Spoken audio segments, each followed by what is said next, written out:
Here I have INTEX Aqua Trend, and let me show you how to enable here Do Not Disturb mode on the following device. So at the very beginning, let's use here the apps icon, find and select the settings right here, choose sound and notification, and here let's tap interruptions.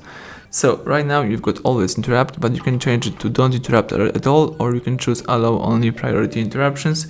Let's choose the time, it could be for 2 hours in my case, and here you can handle with reminders, events, and also you can accept some calls and messages from some favorite contacts, for example, and you can use the downtime, so you can use the automatic activation of the Do Not Disturb, for example, every weekday. Let's just tap done, let's choose start time and end time, and that's it.